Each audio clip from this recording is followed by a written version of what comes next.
విద్యుత్ అంశంపై అధికార విపక్షాల మధ్య మాటల యుద్ధం జరిగింది. మీటర్ల విషయంలో కాంగ్రెస్, బీఆర్ఎస్ తప్పుడు ప్రచారం చేస్తున్నాయని, బీజేపీ అంటే విద్యుత్తో పాటు సింగరేణిలో జరిగిన అవినీతిపై విచారణ జరపాలని ప్రభుత్వాన్ని సిపిఐ కోరింది.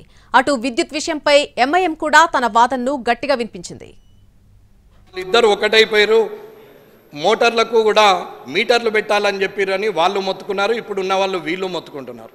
అన్న ఏది అయినా కానీ రీఛార్జ్ అనేది ప్రతి ఫోన్లో ప్రతి దగ్గర ఇంటి దగ్గర ఉంటే వస్తున్నది. ముందు పేమెంట్ చేసిన తర్వాతనే డబ్బులు కట్టిన తర్వాతనే వస్తువు మన ఇంటికి వచ్చే పరిస్థితి వచ్చింది. ఇవాళ స్మార్ట్ మీటర్లు పెట్టడం వల్ల రీఛార్జ్ చేసుకొని ప్రజలకు అవసరం ఉన్న కాడికి వాడుకుంటారు, అవసరం లేనప్పుడు వాడుకోరు అనేది ఆలోచన. ఒకవేళ రాష్ట్ర ప్రభుత్వము ఫ్రీగా ఇవ్వద్దు, వాళ్ళకి ఫ్రీగానే ఇవ్వాలి రైతులకు అని అనుకున్నప్పుడు స్మార్ట్ మీటర్లు పెట్టినా కానీ ఫ్రీగా ఇవ్వాలనుకునే ప్రభుత్వం ఉంటే ఇవ్వచ్చు, దాంట్లో తప్పు లేదు. కానీ స్మార్ట్ మీటర్లు పెట్టమన్న కేంద్ర ప్రభుత్వాన్ని రాష్ట్ర ప్రభుత్వాలు బదనాం చేస్తూ రైతులకు మీటర్లు పెట్టమన్నారు, బోర్లకు మీటర్లు పెట్టమన్నారు అని గత ప్రభుత్వము ప్రస్తుత ప్రభుత్వము చెప్తా పోతున్నారు. అది నిజం కాదు.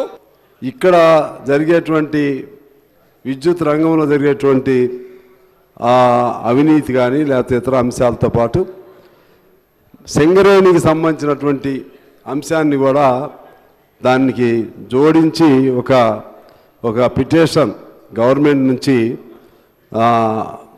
ఆ విచారణ పరిధిలోకి చేర్చే విధంగా ఒక నిర్ణయం చేస్తే బాగుంటుందని మా కోరిక.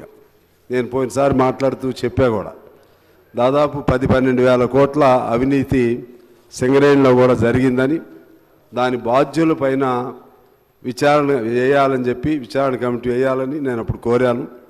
కానీ సింగరేణిని వెడగొట్టి ఓన్లీ విద్యుత్ వరకే చూస్తే వల్ల సమస్యకి పరిష్కారం లభించదు. फीडर से सिर्फ अपने घर तक डाले till his house only, sir, so that he doesn't have any interruption in the power supply. If I am wrong, I may be corrected, sir. With all responsibility, I am saying this, sir. This is what has been happening, sir. Sir, we had been demanding for AB cable 70 square mm, अब तक नहीं दिए. Underground cabling all city में नहीं है. और फिर sir, we have been demanding and saying that कि ये resolve ये bifurcation of existing South Circle Hyderabad 2 circles में डालिए, उसको distribute करिए. Sir, there is one rule for new city as far as distribution of staff and consumers. और old city में देखो आप, एक अलग रूल रहता है.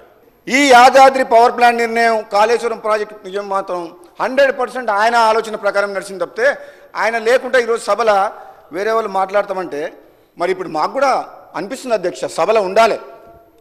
మరి ఎల్ఓపిగా ఉన్నప్పుడు సభలో ఉండాలి, మా మాటలు కూడా వినాలి, జవాబు చెప్పాలి. జవాబు చెప్పాల్సిన బాధ్యత ప్రతిపక్ష నాయకుడి హోదాలో ఉన్న కేసీఆర్ గారి మీద, మాజీ ముఖ్యమంత్రి గారి మీద ఉన్నది అధ్యక్ష.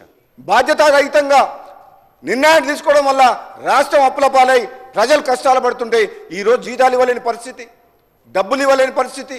రాష్ట్రంలో టెండర్లు వేస్తే ఒక కాంట్రాక్టర్ కూడా రోడ్ వర్క్ టెండర్ ఏమంటే కూడా నేను వేయను అంటుండు, బిల్లులు రాక 2-3 ఏళ్ళు అయిందని. అంటే వ్యవస్థ మొత్తం కూలిపోయింది అధ్యక్ష.